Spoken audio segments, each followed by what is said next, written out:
En el día de hoy, amigo oyente, continuamos en este mensaje que hemos estado observando en el libro de Jeremías, donde hemos podido notar que finaliza la primera sección, la primera parte de Jeremías, con el capítulo 29, y allí hay un pequeño rayo de luz. En esa sección había mucho juicio y castigo, y aún habrá más juicio que será mencionado en lo que resta de este libro. Pero aquí tenemos un rayito de luz. Y usted recordará que en nuestro estudio anterior, Jeremías hizo algo un poco extraño. Él tomó yugos de madera, se puso uno sobre su propio cuello, y envió uno a cada uno de los reyes que se encontraban en el área que le rodeaba, y les dijo que se debían inclinar ante Nabucodonosor, que eso llegaría a suceder. Bien, por supuesto, los profetas falsos en Israel decían que no. Ellos decían que no estarían de acuerdo con Jeremías porque Dios nunca entregaría esa ciudad en las manos de Nabucodonosor y que él tampoco entregaría el templo. Bien, ya en el tiempo de Sedequías, esta gente estaba pagando tributo al rey de Babilonia, y ya se había llevado una delegación de Israel cautiva a ese país. Pero la ciudad no había sido destruida y tampoco había sido destruido el templo. La gente pensaba que eso era inviolable, que era algo imposible que Dios llegaría a permitir que el templo fuera destruido. Para ellos no era otra cosa sino un fetiche.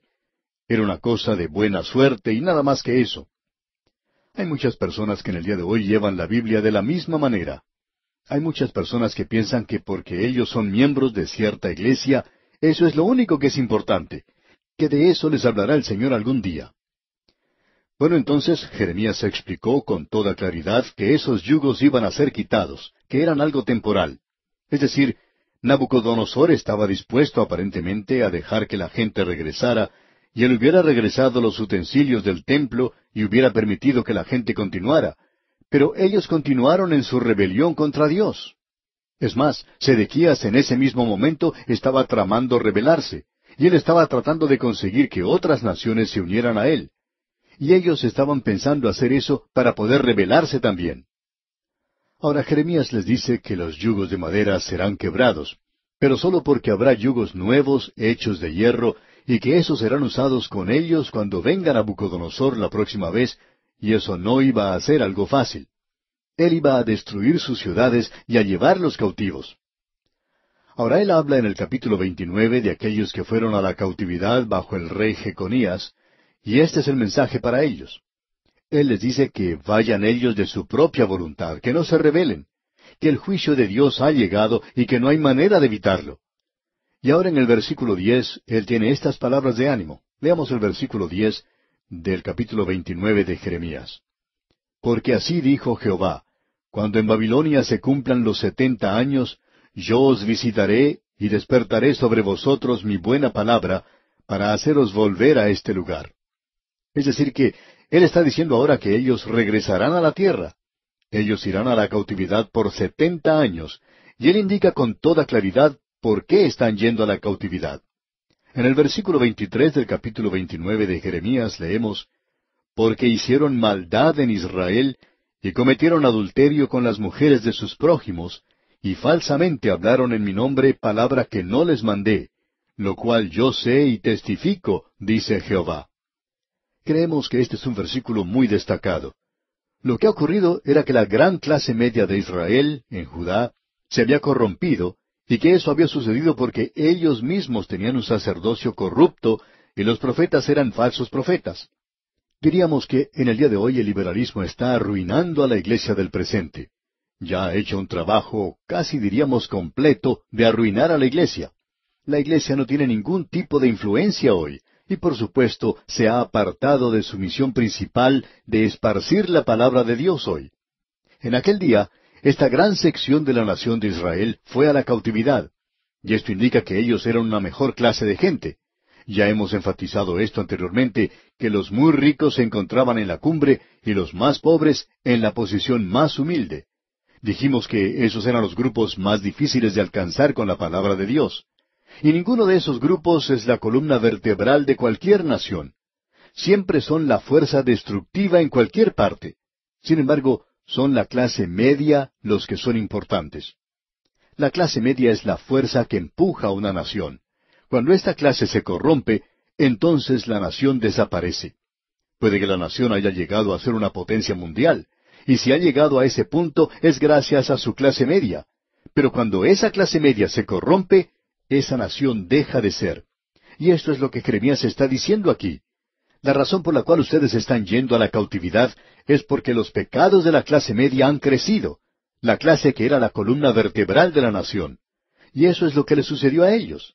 Así es que ahora les vemos ir a la cautividad. Y eso es lo que está sucediendo ante sus ojos. Ahora hay algo más que deseamos destacar, que se puede observar teniendo lugar en esta ocasión, y es simplemente lo siguiente. Este versículo 23 que acabamos de citar, en su primera parte, nos da la razón por la cual ellos fueron enviados a la cautividad. Y luego Dios hace esta declaración un poco extraña. Él dice, lo cual yo sé y testifico, dice Jehová. Hemos mencionado en nuestro programa anterior que en las naciones de nuestros días no hay un líder destacado en el mundo. Eso es lo que ha caracterizado al siglo que vivimos. Un líder que pueda ver y tener conocimiento del futuro. Hace algún tiempo alguien le preguntó a ese gran jurista inglés, Gladstone, cuál era la señal que destacaba a un hombre de Estado. Y él dio la siguiente respuesta. Escuche usted. Un gran hombre de Estado es un hombre que conoce cuál es la dirección a la que se dirige Dios en los próximos 50 años. Amigo oyente, eso es lo que ha estado faltando en nuestros días, porque el único que sabe eso en realidad es Dios. Él tiene todo el conocimiento. Nosotros no tenemos ese conocimiento. Queremos volver a mencionar lo que mencionamos en nuestro programa anterior, y eso es algo que a veces puede desanimarlo a uno. Hemos estado estudiando la palabra de Dios por muchos años, pero ahora estamos llegando al punto donde podemos apreciar nuestra verdadera ignorancia de la Biblia. Y creemos que eso era lo que sucedía con Jeremías. Él tenía ese problema. Cuando Jeremías se puso a hablar, él dijo lo que sabía, y era la palabra de Dios. Y nosotros tratamos de limitarnos a eso. Pero hay ciertos grandes principios que han sido establecidos aquí, y estamos en desacuerdo con Edersheim. Él dice que la historia nunca se repite. Bueno, creemos que sí se repite, por lo menos ciertos grandes principios que han sido establecidos. Y Dios habla a las naciones y a los individuos en la historia, así como también en su palabra. Creemos que en el día de hoy la historia tiene que tener un mensaje para nuestros países. Y la razón por la cual no tenemos un buen liderazgo es porque los hombres que están ocupando cargos en la política son completamente ignorantes de Dios. Es realmente sorprendente apreciar la ignorancia de la palabra de Dios en nuestras naciones. En una oportunidad anterior mencionamos un artículo de un hombre que llamaba a la Biblia un libro lleno de errores y cosas por el estilo. ¿Quién le dio a él la autoridad para hacer una declaración así? ¿De dónde sacó él un plan tan exacto como el que menciona y ponerse a juzgar la palabra de Dios? El hecho de que un hombre se coloque en tal posición en el día de hoy es para nosotros una revelación de la gran ignorancia y del gran orgullo que tiene el hombre y que desafía toda clase de descripción. Lo mismo ocurre si uno entra al mundo científico. El científico que en realidad sabe algunas cosas es por lo general un hombre humilde. Esos profesores de ciencia que tenemos en las universidades y colegios en el día de hoy, que conocen en realidad muy poco en cuanto a la ciencia, hablan con mucha autoridad en cuanto a la evolución del hombre. Es por eso que queremos regresar a esto que Dios está diciendo en este versículo. Dios dice, yo sé, y yo soy un testigo, dice el Señor. Dios ha hecho ciertas cosas en la historia que son bastante impresionantes. Dios habla a los hombres en la historia. Eso es lo que Él está tratando de decirle a esta gente aquí. Esto que les ha sucedido a ustedes es debido a que su pecado ha aumentado, porque yo siempre juzgo y castigo cualquier pecado. Ahora Dios no ha cambiado. Hay muchas personas a quienes les gusta pensar que Dios en el Nuevo Testamento es diferente al Dios del Antiguo Testamento. De paso digamos, amigo oyente, que Él es la misma persona. Él no ha cambiado nada. Él ni siquiera se ha envejecido. Él no ha aprendido nada. Él es el mismo Dios que tenemos en el Antiguo Testamento. Dios no solo ha hablado en la historia, sino que Dios, por supuesto, ha hablado por su palabra, y eso es algo impresionante. Una de las cosas que usted puede recordar es lo que Pedro dice en su segunda carta, capítulo 1, versículo 20. Dice Pedro, entendiendo primero esto, que ninguna profecía de la Escritura es de interpretación privada. Aquí tenemos algo que es realmente primario. Esto es lo que uno aprende en el primer grado. Hay dos formas que se han tomado que son equivocadas. Una es que para estudiar la profecía uno tiene que juntarla toda. Es decir, que no hay que tomar una profecía por sí misma y estudiarla separadamente de las otras. Bueno, creemos que esa es una declaración cierta, pero no es lo que este pasaje está indicando. Luego hay aquellos que dicen que uno no tiene ningún derecho de interpretar la profecía por sí mismo. Bueno, eso me quita a mí todo privilegio que pueda tener y también me quita la libre voluntad que Dios me dio y por tanto yo digo que eso tampoco es lo que este pasaje indica. Lo que aquí se dice no tiene nada que ver con el resultado final de la revelación de Dios, pero sí tiene mucho que ver con el origen de eso. Y lo que aquí se está diciendo es que ninguna escritura tiene una interpretación privada en cuanto a su origen. Es decir, que estos profetas que escribieron y hablaron en tiempos ya idos no le daban a usted el resultado de sus observaciones particulares. Ellos estaban hablando lo que Dios les había dicho a ellos que hablaran. Amigo oyente, es muy importante que nosotros veamos esto en este pasaje en particular que tenemos ante nosotros. Y usted y yo debemos llegar al punto donde en realidad vamos a terminar en el polvo, no solo porque no somos nadie y somos pecadores y todo por el estilo, sino porque estamos dispuestos a echar por tierra nuestras opiniones, nuestra voluntad propia, nuestro punto de vista de las cosas y dejar todo lo que Dios tiene que decir. Ese era el problema que tenían los sacerdotes y los profetas de aquel día. Ese era el problema que tenían los príncipes de aquel día. Ese era el problema de la gente de aquel día. Y no estamos muy seguros de que no sea también ese el mismo problema que tenemos nosotros en el presente. Cada hombre tiene su puntito de vista, haciendo su obrita y llevando su carguita a cuestas, protestando por su cosita ahí y lo hace basándose en ese conocimiento limitado que tiene. En cierta ocasión un hombre preguntó a un creyente cuál era su opinión en cuanto a la decisión que había tomado el presidente del país. Quería saber lo que el creyente pensaba. Bueno, le contestó el creyente, ¿qué tiene que ver eso con lo que yo pienso? Yo no tengo toda la información que él tiene. Yo no tengo todos los antecedentes. Y en el día de hoy, amigo oyente, nosotros juzgamos a Dios como lo hace alguna gente. Es casi increíble que este pequeño hombre se ponga de pie y diga, ahora, Señor, si tú estás allá arriba, y no estoy seguro de lo que estés, pues yo soy muy difícil de convencer aquí abajo, porque yo tengo un gran intelecto, y mi intelecto me dice que tú quizás no estés allá arriba. Pero yo quiero decirte que tú estás equivocado. Amigo oyente, eso es algo muy insignificante.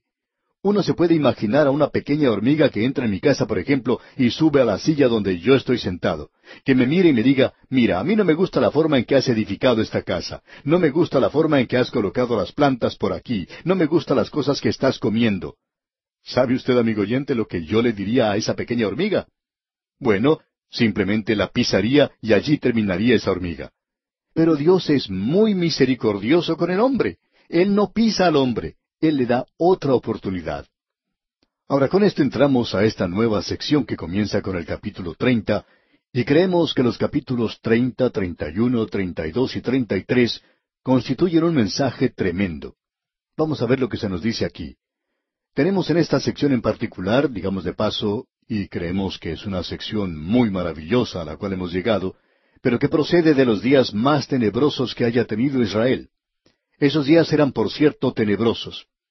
Y de esto ahora nosotros vamos a poder escuchar lo maravilloso que es este mensaje de parte de Jeremías.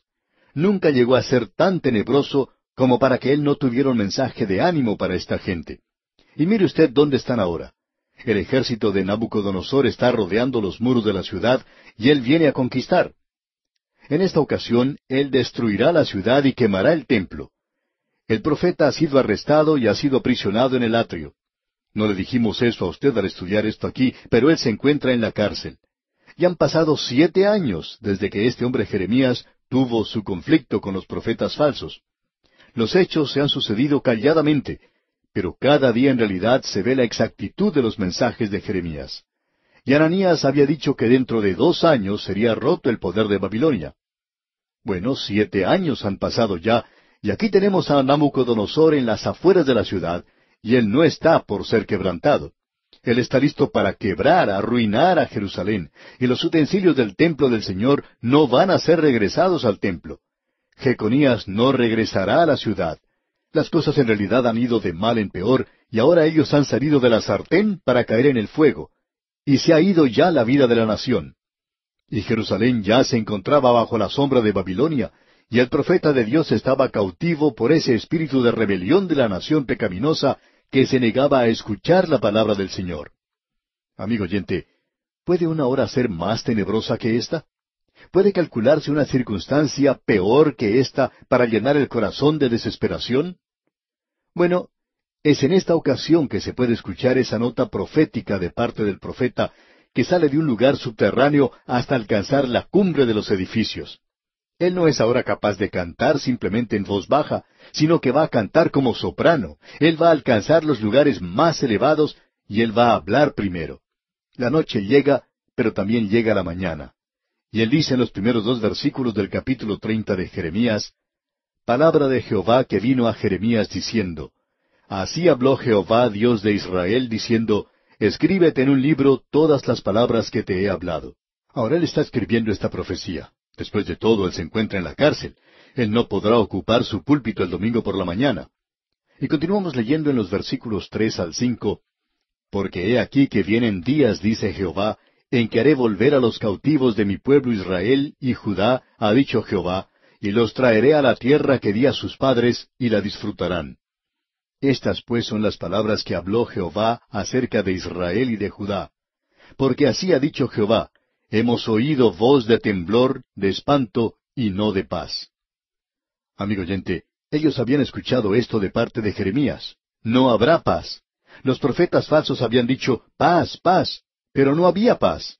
Y ahora él dice en el versículo 6, inquirid ahora y mirad si el varón da a luz, porque he visto que todo hombre tenía las manos sobre sus lomos, como mujer que está de parto, y se han vuelto pálidos todos los rostros.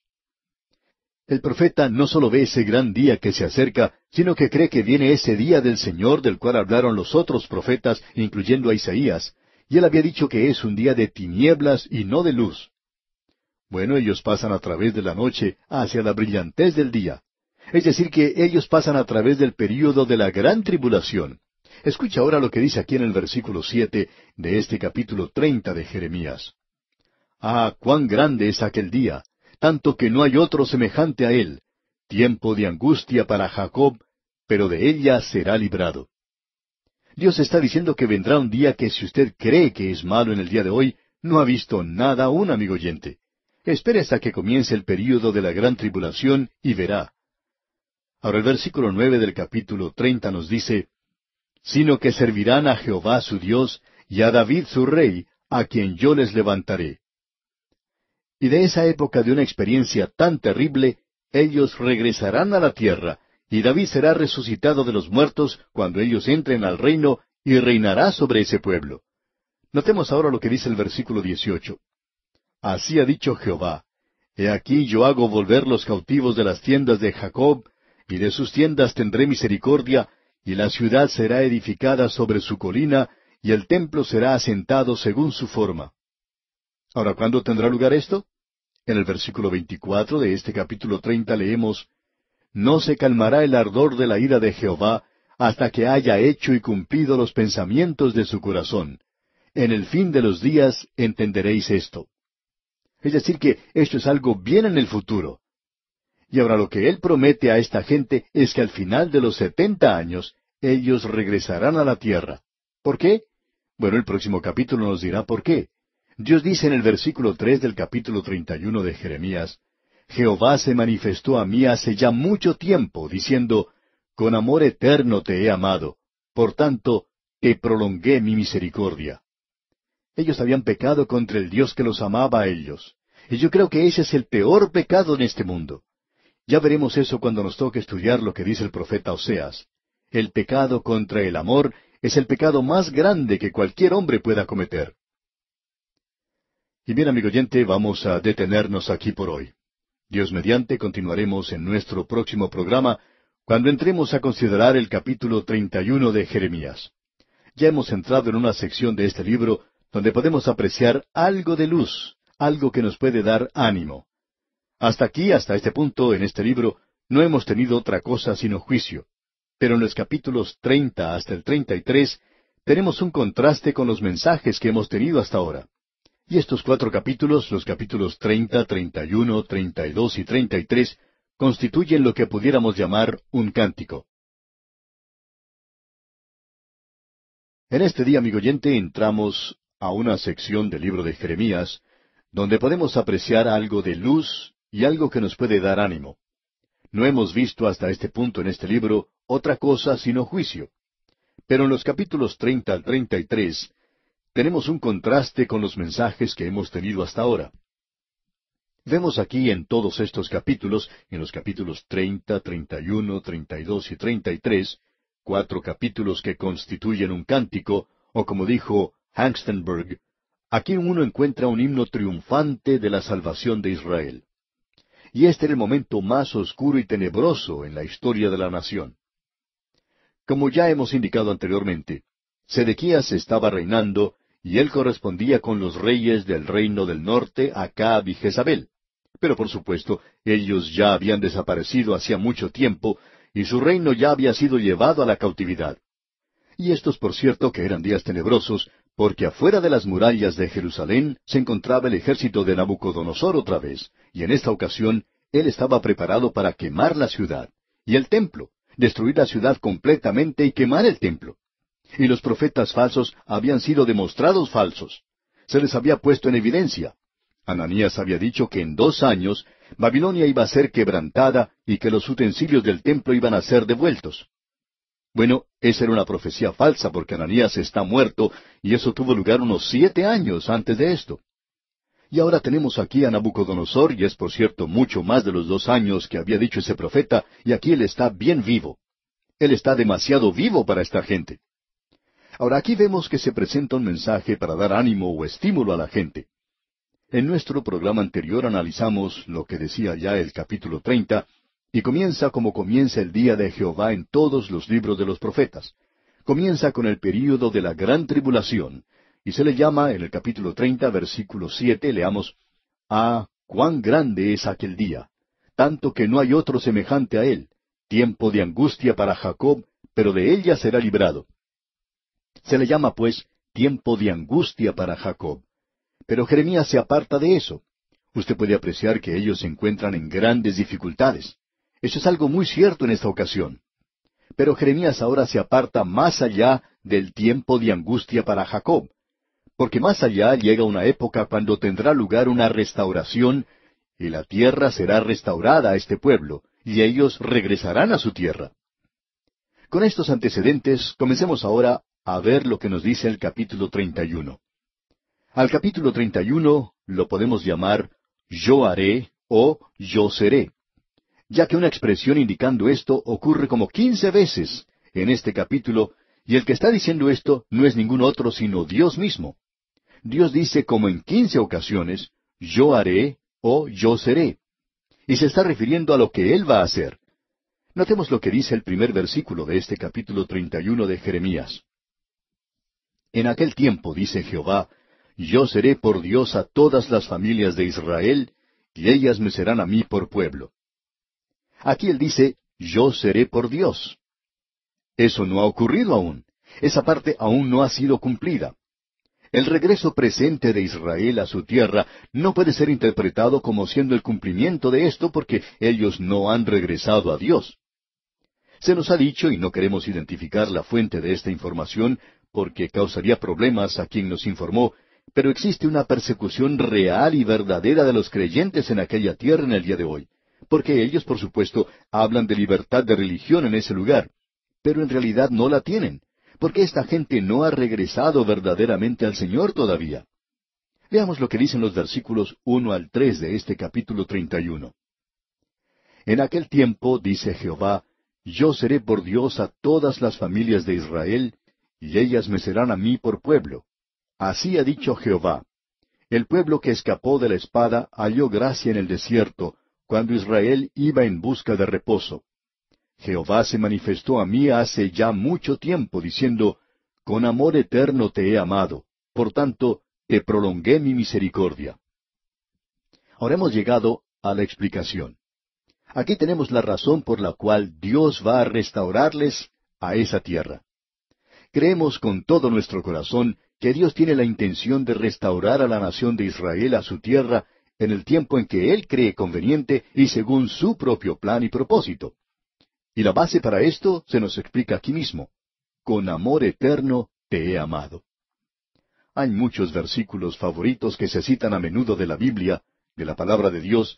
Probablemente este que acabamos de mencionar sea el que más se cita, con la excepción de Juan 3:16. Hay algunas personas que hacen una pregunta, por supuesto, de ¿cómo puede Dios amar a esta gente? Y esa es una buena pregunta, por cierto.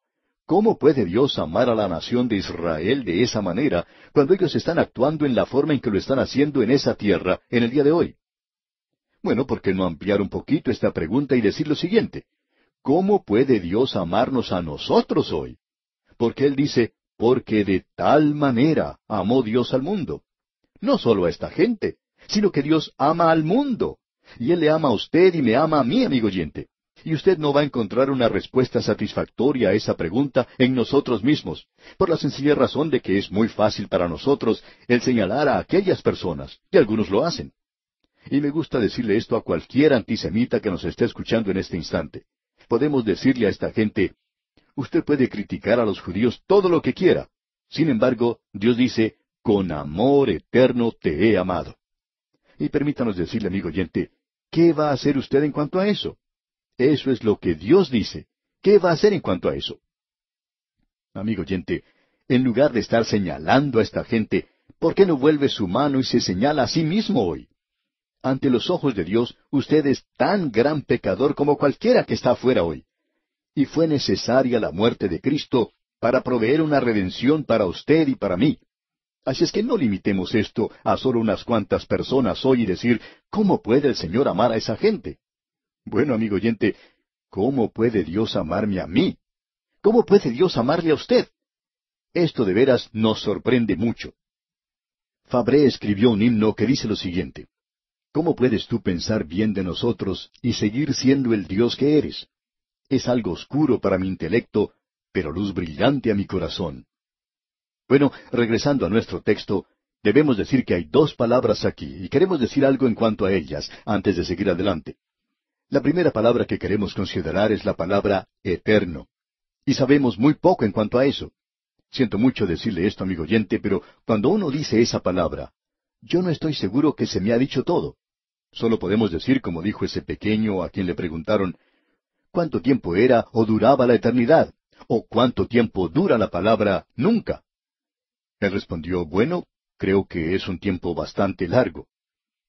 Esto es todo lo que podemos decir en cuanto a esta palabra eterno. Es bastante tiempo. Y luego tenemos amor. ¿Qué es eso, digamos de paso? Bueno, la explicación es que Dios nos ama. Y esperamos, amigo oyente, que usted escuche cuidadosamente, porque no estamos seguros de que esta respuesta nos llegue a satisfacer, pero esto es lo mejor que podemos hacer por ahora. Dios nos ama a usted y a mí, no porque Él vea algo valioso, algo bueno en nosotros, sino por lo que Él es, y porque Él encuentra una explicación en sí mismo. El apóstol Pablo lo dijo de la siguiente manera, en esto consiste el amor, no en que nosotros hayamos amado a Dios, sino en que Él nos amó a nosotros. Bien, eso es amor. Y Kramer hizo un comentario en cuanto a este texto diciendo, el amor de Dios hacia nosotros proviene del amor y no tiene ninguna otra causa encima o además de sí mismo, pero está en Dios y permanece en Dios. De manera que Cristo, quien es Dios, es su centro. Él ha amado, Él ha amado. Y Él le ama a usted y me ama a mí, amigo oyente, y no podemos decirle por qué. Es imposible para nosotros decirle por qué. Y nuevamente podemos citar lo que Fabré dijo. Aun así, tu amor piensa bien de nosotros, por lo que tú eres. Tu amor ilumina nuestro intelecto, sin embargo, llenó de temor nuestro corazón. Yo estoy sobrecogido por el amor de Dios. Debemos decir que nos sobrecoge con ese amor, y es algo tan maravilloso. Me temo que Él pueda cambiar su modo de pensar en el día de mañana en cuanto a esto. Y si Él hiciera eso, entonces nosotros, amigo oyente, desapareceríamos. Pero Él dice que es un amor eterno. Y eso es un tiempo muy, pero muy largo. Así es que hace de esto algo realmente maravilloso. Y si usted quiere saber por qué Dios va a restaurar a esta gente de nuevo a su tierra, no nos podemos contener de decir lo siguiente. Tenemos muchos amigos que son amilenaristas y creen que Dios ya no tiene nada que ver con la nación de Israel. Amigo oyente, si Él no tuviera ya nada que ver con ellos, entonces Él ya no tiene nada que ver con usted tampoco. Él ya no tiene nada que ver conmigo. Pero Él dice, con amor eterno te he amado.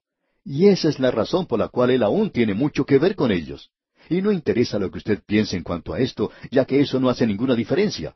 Dios aún no ha acabado con ellos.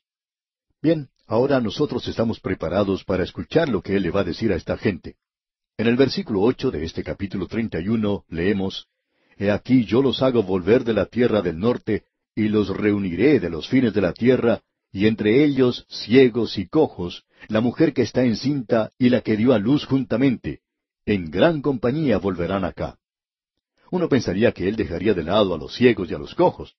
Si va a ser una gran tarea la de traerlos a ellos a esa tierra, entonces que se haga entrar a los mejores, es decir, a los mejores en sentido físico.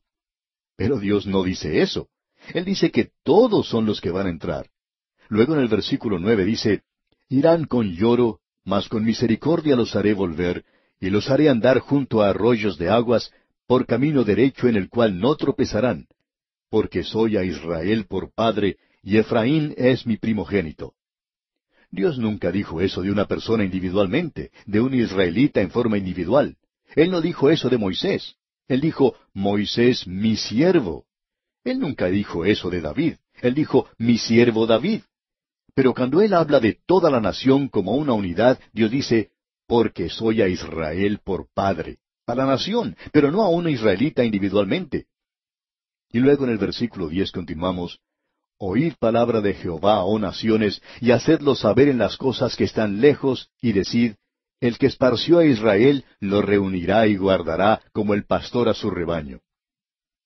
Nos gusta mucho decir que este programa se transmite por muchas estaciones radiales y que en realidad se puede escuchar alrededor del mundo en el día de hoy y poder decir lo que Dios dice. Quiero que todas las naciones de la tierra oigan. Quiero que toda la humanidad entera escuche que yo fui quien esparció a Israel. Ese fue un castigo sobre ellos, pero los he amado con un amor eterno, y voy a hacer que ellos regresen a su tierra. Él los juzgó a ellos, Él los amó, y Él hará que regresen a su tierra.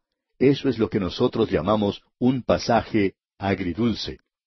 A través de todo esto existe una nota de gozo, pero también tenemos una nota de tristeza. Usted sabe que hay una comida china que es agridulce, y eso es lo que este pasaje es aquí. Uno tiene lo dulce, pero también tiene lo agrio. Dios dice, yo voy a guardarlos, yo voy a cuidarlos como un pastor cuida a su rebaño. Y el pastor verdaderamente cuida a su rebaño. Ahora, ¿cómo hará él eso? Leamos seguidamente el versículo 11. Porque Jehová redimió a Jacob, lo redimió de mano del más fuerte que él. Dios no ha finalizado, no ha terminado de decir qué es lo que Él hará. Y en el versículo 12 leemos, Y vendrán con gritos de gozo en lo alto de Sión, y correrán al bien de Jehová, al pan, al vino, al aceite, y al ganado de las ovejas y de las vacas, y su alma será como huerto de riego, y nunca más tendrán dolor. Y luego vemos en los versículos 13 y 14, Entonces la Virgen se alegrará en la danza, los jóvenes y los viejos juntamente, y cambiaré su lloro en gozo, y los consolaré y los alegraré de su dolor. Y el alma del sacerdote satisfaré con abundancia, y mi pueblo será saciado de mi bien, dice Jehová. Cuando leemos algo así, amigo oyente, tenemos ganas de gritar ¡Aleluya! Y de brincar como si fuéramos niños pequeños. Eso es lo que Dios está diciendo que Él va a hacer por ellos. Y debemos permitirle que Él lo diga, porque eso es lo que Él quiere hacer. La condición inmediata está en manera trágica. Ellos se rebelaron contra Dios. Ellos están en rebeldía. Y en el versículo 22 de este capítulo 31 de Jeremías leemos, ¿Hasta cuándo andarás errante, oh hija contumaz? Porque Jehová creará una cosa nueva sobre la tierra. La mujer rodeará al varón. Hay opiniones de personas diciendo que este versículo se refiere al nacimiento virginal del Señor Jesucristo, y no vemos ninguna razón para negar eso. Y comenzando con el versículo 31, tenemos el pacto de Dios, un nuevo pacto que Él tiene intención de hacer con Israel, con todas las 12 tribus. Y si usted opina que 10 de ellas se han perdido, Dios no cree eso. Él hace esto con las 12 tribus, y esto es algo diferente al pacto dado a Moisés en el monte Sinaí. Y la gran diferencia es que este pacto será grabado sobre sus corazones, y no sobre piedras frías, como los 10 mandamientos. Este pacto nunca será cambiado o abolido. Escuche lo que dicen los versículos 31 al 33 ahora. He aquí que vienen días, dice Jehová, en los cuales haré nuevo pacto con la casa de Israel y con la casa de Judá, no como el pacto que hice con sus padres el día que tomé su mano para sacarlos de la tierra de Egipto, porque ellos invalidaron mi pacto, aunque fui yo un marido para ellos, dice Jehová. Pero este es el pacto que haré con la casa de Israel después de aquellos días, dice Jehová. Daré mi ley en su mente y la escribiré en su corazón, y yo seré a ellos por Dios, y ellos me serán por pueblo. Este es un lenguaje muy claro. Y luego en el versículo 34 leemos, y no enseñará más ninguno a su prójimo, ni ninguno a su hermano, diciendo, conoce a Jehová, porque todos me conocerán, desde el más pequeño de ellos hasta el más grande, dice Jehová. Porque perdonaré la maldad de ellos, y no me acordaré más de su pecado. Dios está diciendo, eso está en el pasado, ha sido puesto en el pasado y allí queda. Y ahora Dios lo confirma. Leamos los versículos 35 y 36. Así ha dicho Jehová, que da el sol para luz del día, las leyes de la luna y de las estrellas para luz de la noche, que parte el mar, y braman sus ondas. Jehová de los ejércitos es su nombre. Si faltaran estas leyes delante de mí, dice Jehová, también la descendencia de Israel faltará para no ser nación delante de mí eternamente. Dios está diciendo que si uno pudiera quitar la luna, bueno, el hombre está haciendo algo en cuanto a eso. En el último viaje de los astronautas a la luna, ellos regresaron con 200 libras de rocas lunares. Si ellos continúan haciendo eso, en unos cuantos millones de años, ellos habrán podido lograr remover todo lo que está allí y no quedará nada en ese lugar. Pero no creemos que ellos logren hacer eso porque Dios dice que este es un pacto eterno que Él está haciendo con su pueblo. Y llegamos ahora al capítulo 32. Y aquí tenemos otro maravilloso capítulo. Jeremías se encuentra en la prisión y aunque se encuentra allí, está comprando bienes raíces. Y en el versículo 1 de este capítulo 32 leemos, Palabra de Jehová que vino a Jeremías el año 10 de Sedequías, rey de Judá, que fue el año 18 de Nabucodonosor. El profeta señala muy bien esta época. Él dice que es el 10 año de Sedequías.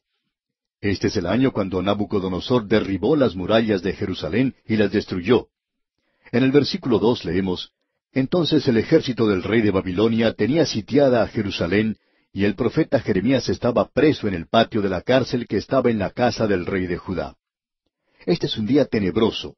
Aquí tenemos a este profeta Jeremías en la prisión, y Nabucodonosor está listo para entrar en la ciudad y destruirla.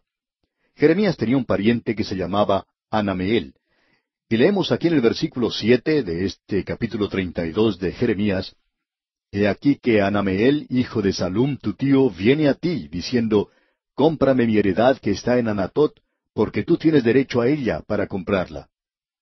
Lo interesante de esto es notar lo que dice aquí el versículo 9, donde el profeta indica, y compré la heredad. Esta era la época de vender bienes raíces, y nos imaginamos que los vendedores de ese entonces, de Jerusalén y en las zonas aledañas, estaban vendiendo las cosas lo más rápido posible. Sin embargo, Jeremías compra una propiedad. En la época más tenebrosa, él va y compra una propiedad. Ahora, ¿por qué hace eso? Para hacerle saber a esta gente que él cree que ellos van a regresar a esa tierra, y lo cual tuvo lugar, como él dijo. Por eso compró este campo. Creemos que este es un pasaje de las Escrituras muy destacado. Luego tenemos la oración de Jeremías. Comienza en el versículo 16. Leamos lo que indican los versículos 16 y 17 de este capítulo 32 de Jeremías. Y después que di la carta de venta a Baruch, hijo de Nerías, oré a Jehová diciendo, Oh Señor Jehová, he aquí que tú hiciste el cielo y la tierra con tu gran poder y con tu brazo extendido, ni hay nada que sea difícil para ti. Jeremías tiene una pregunta que es un poco difícil para él, Por tanto, se la presenta al Señor. Y continuamos leyendo en los versículos 18 y 19, que haces misericordia a millares, y castigas la maldad de los padres en sus hijos después de ellos. Dios grande, poderoso, Jehová de los ejércitos es su nombre. Grande en consejo y magnífico en hechos, porque tus ojos están abiertos sobre todos los caminos de los hijos de los hombres, para dar a cada uno según sus caminos y según el fruto de sus obras. Luego dicen los versículos 21 al 25 de este mismo capítulo 32 lo siguiente: Y sacaste a tu pueblo Israel de la tierra de Egipto con señales y portentos, con mano fuerte y brazo extendido, y con terror grande, y les diste esta tierra, de la cual juraste a sus padres que se la darías, la tierra que fluye leche y miel. Y entraron y la disfrutaron, pero no oyeron tu voz, ni anduvieron en tu ley. Nada hicieron de lo que les mandaste hacer. Por tanto has hecho venir sobre ellos todo este mal. He aquí que con arietes han acometido la ciudad para tomarla, y la ciudad va a ser entregada en mano de los caldeos que pelean contra ella, a causa de la espada, del hambre y de la pestilencia. Ha venido pues a suceder lo que tú dijiste, y he aquí lo estás viendo. Oh Señor Jehová, y tú me has dicho, cómprate la heredad por dinero y pon testigos, aunque la ciudad sea entregada en manos de los caldeos. Jeremías tiene una pregunta, y es una pregunta verdadera, ya que este hombre no es hipócrita. Hay algunos creyentes hoy que son hipócritas por la forma en que actúan. Algo se les presenta y se hacen muy piadosos y dicen, yo solo confío en el Señor. Y el Señor me ha permitido que esto suceda y yo lo acepto. Pero ellos no lo están aceptando de veras. Ellos claman ante Él y se quejan por lo que está sucediendo. Y ellos le preguntan a Él, ¿por qué? Amigo oyente, no hay nada malo en preguntar por qué. Lo malo está en tratar de tapar esto y decir que uno es piadoso en la forma en que lo está aceptando. Si usted tiene alguna duda o pregunta, hable con el Señor en cuanto a esto. Él quiere que usted lo haga así. No trate de presentar una fachada piadosa, como hacen tantas personas. Yo he puesto todo en las manos del Señor. Cuando usted no lo ha hecho así en realidad. Usted puede decir, yo confío en Él, pero no está confiando en el Señor. Usted tiene un signo de interrogación tan grande como una casa y no tiene ninguna respuesta. Amigo oyente, Dios le dice a Jeremías, tú puedes confiar en mí, yo haré regresar a esta gente a su tierra, yo cumpliré con mi propósito en este mundo. Y es bueno, amigo oyente, el poder ir a Dios y dejar que Él dé ánimo a nuestros corazones. Deje pues usted que el Señor sepa cómo se siente usted. Y aquí nos detenemos por hoy. En el día de hoy, amigo oyente, continuamos nuestro estudio en el libro de Jeremías y nos encontramos en una sección que es, por cierto, brillante, que comprende los capítulos 30 al 33. Algunos pueden observar esto como una sección agridulce porque es algo que tiene lugar en la época de la cautividad, un momento de tinieblas para la nación de Israel. El profeta Jeremías se encuentra en la prisión y Nabucodonosor se encuentra a las afueras de los muros de Jerusalén, listo para abrir una brecha en esa pared, entrar a la ciudad y destruirla y quemar el templo. Y los profetas falsos están aún reclamando, gritando que esto no va a suceder de ninguna manera. Y Jeremías ha estado diciendo eso por mucho tiempo, que eso iba a llegar, iba a suceder a no ser que la gente se volviera a Dios. Ahora, en el capítulo 33 de Jeremías, tenemos a Dios confirmando y reafirmando el pacto que Él ha hecho con David, que vendrá un día cuando Él restaurará a su pueblo a esa tierra, y que ellos también serán restaurados a la comunión con Dios. Y en el primer versículo de este capítulo 33 leemos, Vino palabra de Jehová a Jeremías la segunda vez, estando él aún preso en el patio de la cárcel, diciendo, ahora podemos apreciar que el profeta aún se encuentra en la cárcel. Y los dos versículos siguientes, versículos 2 y 3, dicen, Así ha dicho Jehová que hizo la tierra, Jehová que la formó para afirmarla. Jehová es su nombre. Clama a mí, y yo te responderé, y te enseñaré cosas grandes y ocultas que tú no conoces. Hemos estado en reuniones de testimonios donde se cita versículos de las Escrituras, y este versículo que acabamos de leer es uno que se menciona con alguna frecuencia. Nos estamos refiriendo a este maravilloso versículo 3 que dice, clama a mí y yo te responderé y te enseñaré cosas grandes y ocultas que tú no conoces. Bien, bueno es citar un versículo como este en oportunidades así, pero pierde mucho significado en cuanto a nosotros, a no ser que uno lo utilice donde corresponde, y eso es aquí en este capítulo 33 de Jeremías. Usted recordará que en nuestro estudio anterior consideramos a este profeta Jeremías que se encontraba en la cárcel. Él había comprado una propiedad. Él hizo eso porque Dios le había dicho que lo hiciera. Ese fue un acto de fe de parte del profeta. Pero aún así, él tenía muchas dudas y preguntas en su mente. ¿Por qué dejaba Dios que esto le sucediera al pueblo? ¿Por qué permitía Dios eso? ¿Por qué los dejaba ir a la cautividad? Jeremías tenía sus momentos de duda. Y creemos que esto es francamente un ejemplo de mucha fe, cuando uno tiene momentos de esos. Ya sabemos que alguien nos va a decir, bueno, ¿cómo puede ser eso un ejemplo de fe? Bueno, amigo oyente, si usted está andando con Dios y tiene comunión con Él, Él es tan maravilloso y hace tantas cosas maravillosas que hay oportunidades cuando usted y yo no vamos a comprender lo que Él está haciendo. Hay veces que vemos que Dios hace algo y nuestra pregunta llega a ser, ¿por qué está haciendo Dios esto? ¿Por qué permite Dios esto? ¿No ha tenido usted nunca dudas o preguntas como esas? Bueno, yo sí las he tenido. Por ejemplo, mi hijo tiene una enfermedad muy rara y que ha sido muy difícil de diagnosticar y más difícil aún de curar.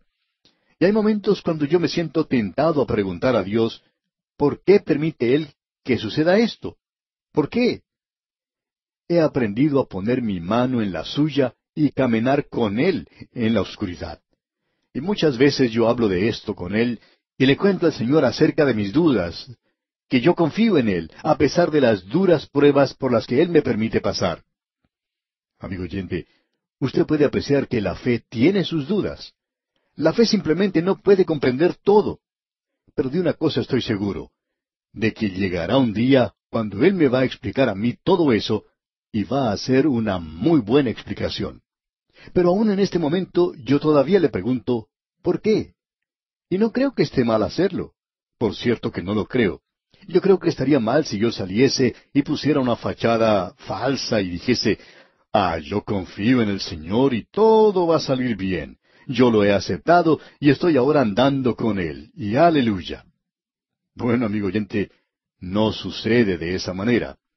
Yo ando con Él por fe, pero soy como una pequeña criatura que dice al Señor, ¿por qué haces tú esto? Hay veces cuando hay dudas o preguntas a las cuales yo no hallo respuesta. Y me gusta ver que Jeremías era esta clase de hombre. Encuentro a otros hombres en las Escrituras que han sido de la misma manera. Ya veremos a otro profeta llamado Habacuc. Y Habacuc tenía muchas preguntas. En realidad su libro es simplemente un gran ¿por qué? Y también hay otros profetas. Jonás también tenía unas cuantas preguntas que hacerle al Señor. Amigo oyente, no es una revelación de falta de fe.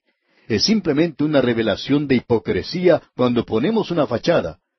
Y yo creo que Dios quiere que nosotros seamos honestos y honrados sobre todas las cosas. Ahora la palabra del Señor le llega al profeta Jeremías cuando él está en la prisión. Y Dios le dice a él en la prisión, Jeremías, clama a mí. Está bien que lo hagas. Yo te contestaré. Y en el versículo 3 dice, clama a mí y yo te responderé y te enseñaré cosas grandes y ocultas que tú no conoces. Usted recuerda que Jeremías comenzó diciendo, Señor, no hay nada imposible para ti. Y ya que no hay nada imposible para ti, ¿por qué no haces esto de alguna otra forma? Y el Señor le contesta, yo lo hago a mi propia manera, y tú puedes confiar en mí. Tú puedes clamar a mí, y yo te demostraré algunas cosas. Amigo oyente, yo quisiera decirle que estamos viviendo en un mundo donde Dios ha sido dejado de lado en su mayor parte. Sin embargo, y hablando claramente, me parece a mí que Él está actuando de una manera muy definida. Me atrevo a decir que creo que Él está actuando en esa nación en el día de hoy, y creo que Dios ha estado castigando un poco. Creo que Dios está aún actuando en los asuntos de los hombres hoy, aun cuando ellos no quieran reconocerle a Él. Y eso es exactamente lo que tenemos aquí, en esta sección en particular, o en la próxima que contemplaremos más adelante. Queremos considerar lo que dice ahora este maravilloso pasaje de las Escrituras que se encuentra en este capítulo 33 de Jeremías, comenzando aquí con el versículo 14. Y esperamos que usted observe esto juntamente con nosotros. Es el pacto de Dios con David. Eso se menciona ya en el segundo libro de Samuel, capítulo 7. Dios hizo un pacto con David que habría uno de su linaje que iba a sentarse en su trono. Eso llegó a ser el tema de cada profeta. En realidad, todos parecen decir siempre la misma cosa. Son todos así. Ellos vuelven a eso que se mencionó y ellos descansan en eso.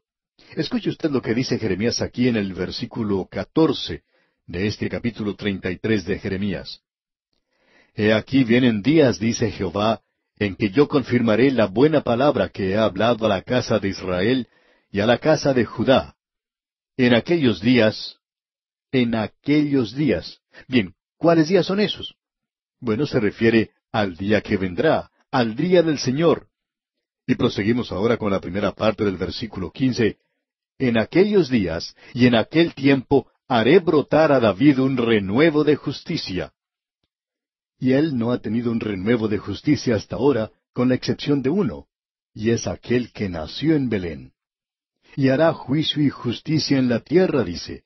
No hemos tenido un gobernante, un líder así todavía. Y en el versículo 16 dice, en aquellos días Judá será salvo, y Jerusalén habitará segura, y se le llamará Jehová justicia nuestra. Jehová Tzidkenu, o sea, Jehová justicia nuestra. Y nosotros tenemos eso hoy, y es el Señor Jesucristo. Y luego en el versículo 17 dice, porque así ha dicho Jehová, no faltará a David varón que se siente sobre el trono de la casa de Israel. De paso le queremos preguntar, amigo oyente, ¿dónde cree usted que está ese hombre hoy? No hay ningún israelita en este mundo hoy que pueda reclamar el trono de David. Y eso es porque aquel que puede reclamar ese trono está sentado hoy a la diestra de Dios. Y el salmista podía decir, siéntate a mi diestra hasta que ponga a tus enemigos por estrado de tus pies. Allá en el Salmo 110:1. Y eso es lo que Dios está haciendo hoy. Él está reuniendo a un pueblo para su nombre y está alistando las cosas para poner a su Hijo sobre el trono de este universo. Ahora los versículos 19 al 22 nos dicen, vino palabra de Jehová a Jeremías diciendo, así ha dicho Jehová, si pudiereis invalidar mi pacto con el día y mi pacto con la noche, de tal manera que no haya día ni noche a su tiempo, podrá también invalidarse mi pacto con mi siervo David, para que deje de tener hijo que reine sobre su trono, y mi pacto con los levitas y sacerdotes, mis ministros. Como no puede ser contado el ejército del cielo, ni la arena del mar se puede medir, así multiplicaré la descendencia de David mi siervo, y los levitas que me sirven. En esta época en particular, Sedequías estaba ocupando el trono.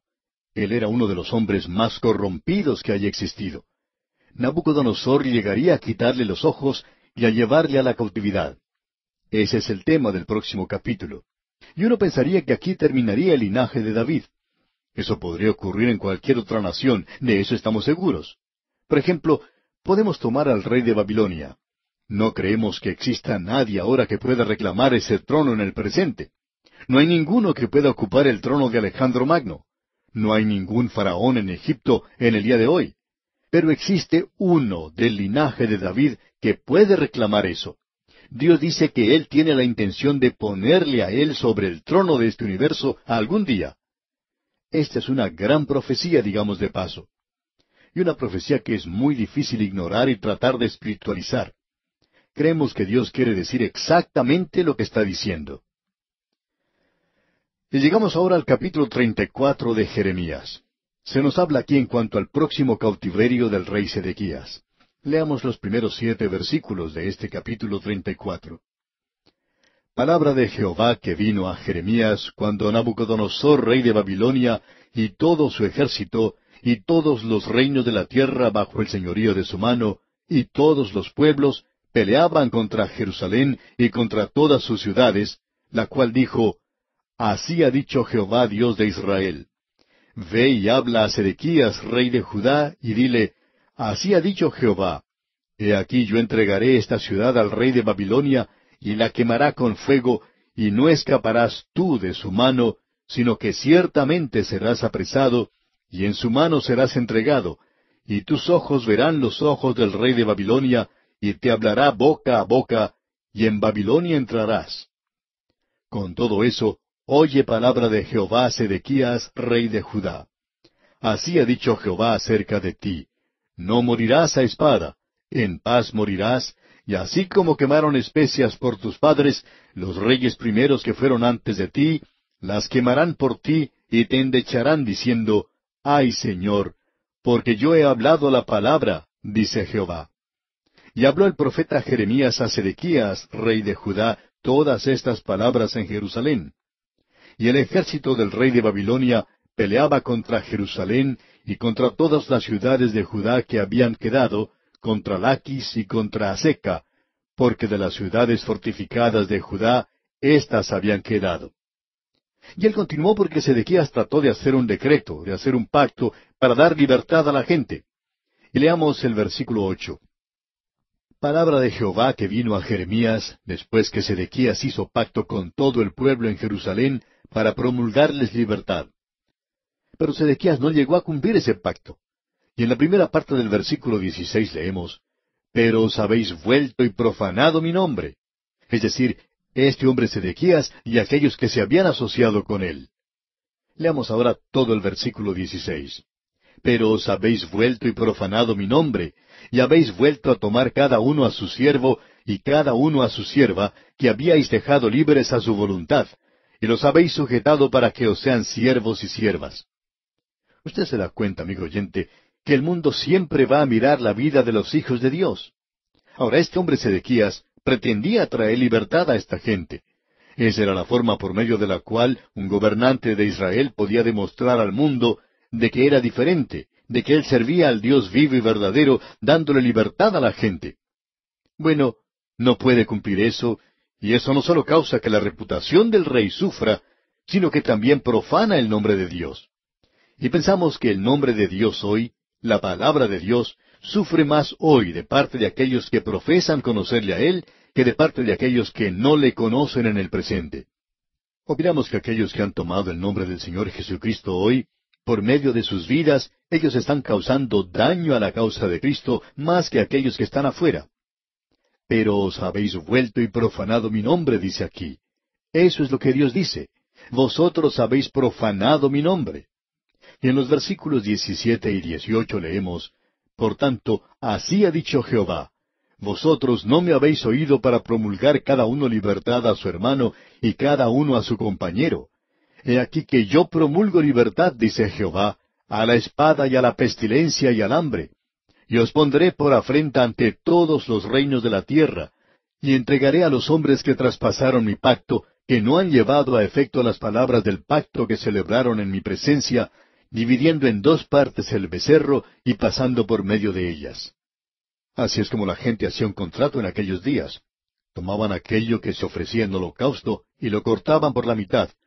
Ponían la mitad del animal de un lado y la otra mitad en el otro lado. Y luego ellos iban y unían sus manos, y era lo mismo que si hubieran ido ante un notario público. Eso fue lo que Abraham hizo, usted recuerda.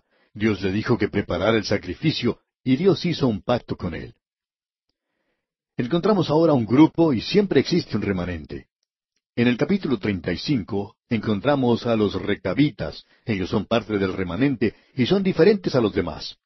Dios nos ha dado esto para hacernos saber, como Él siempre dice, que siempre hay un remanente y que Él no dejará a este mundo sin testigo.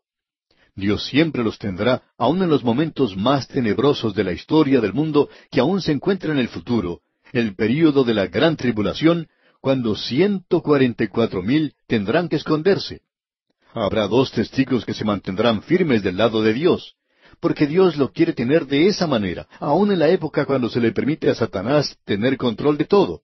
Aun en esa época Dios dice: yo mantendré a 2 testigos míos, y ellos serán inviolables.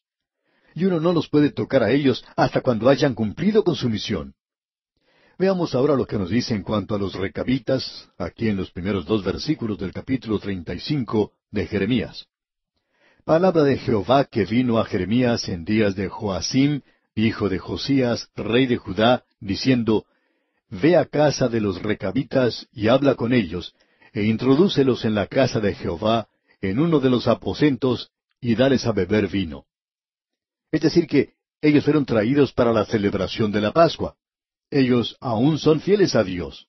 ¿Y quiénes son estos? Bueno, leamos el versículo 16. Ciertamente los hijos de Jonadab, hijo de Recab, tuvieron por firme el mandamiento que les dio su padre, pero este pueblo no me ha obedecido. Y Dios demostró esa diferencia, una diferencia que existía entre ese remanente y la nación que se había apartado de él. Creemos que esto se nos da para dejarnos saber eso. Luego llegamos al capítulo 36, y aquí vemos la actitud de Joacim en cuanto a la palabra de Dios. Jeremías le envió un mensaje al rey.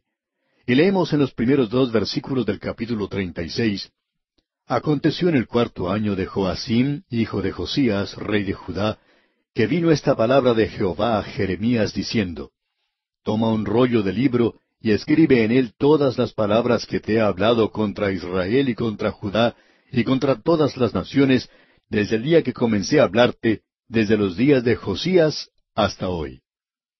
Jeremías envía ese mensaje por medio de Baruc.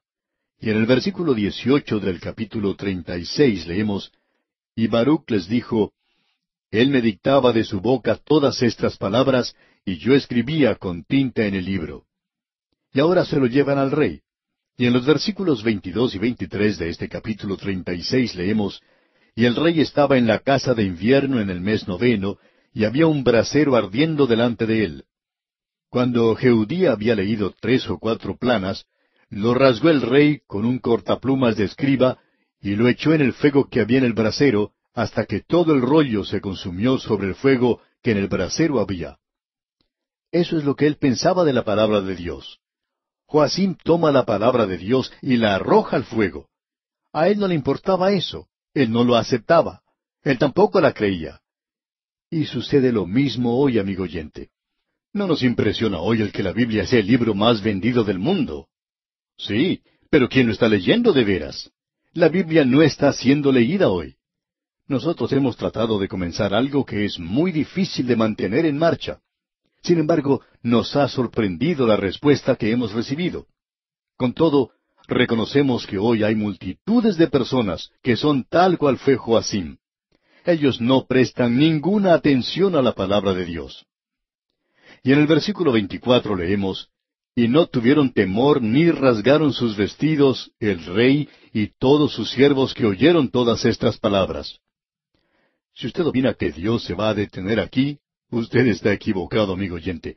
Dios le dijo a Jeremías, Yo quiero que tú escribas eso nuevamente y que se lo vuelvas a enviar a ellos. Y en los versículos 28 hasta el 30 de este capítulo 36 de Jeremías leemos, Vuelve a tomar otro rollo y escribe en él todas las palabras primeras que estaban en el primer rollo que quemó Joacim, rey de Judá. Y dirás a Joacim, rey de Judá, Así ha dicho Jehová, Tú quemaste este rollo diciendo, ¿por qué escribiste en él? Diciendo, De cierto vendrá el rey de Babilonia y destruirá esta tierra, y hará que no queden en ella ni hombres ni animales. Por tanto, así ha dicho Jehová acerca de Joacim, rey de Judá, No tendrá quien se siente sobre el trono de David, y su cuerpo será echado al calor del día y al hielo de la noche. Y eso fue exactamente lo que le sucedió a este hombre Joacim. Él no tiene a nadie que se pueda sentar en el trono de David en el presente. El Señor Jesucristo no vino de ese linaje. José estaba en ese linaje. María no lo estaba. Ella vino de Natán, el otro hijo de David. Y de parte de ella, él recibió el título de sangre al trono, y de parte de José, el título legal. Pero no hubo nadie del linaje de Joacim que se sentara sobre el trono. Bien, amigo oyente, vamos a detenernos aquí por hoy. Aquí concluimos esta segunda sección del libro de Jeremías. Dios mediante, en nuestro próximo programa, entraremos a estudiar el capítulo 37, y allí vamos a considerar una nueva sección, la tercera sección en este libro del profeta Jeremías. En esta sección nueva que vamos a estudiar, se da énfasis a lo histórico. Mientras tanto, le aconsejamos que usted lea el capítulo 37 y se familiarice con su contenido.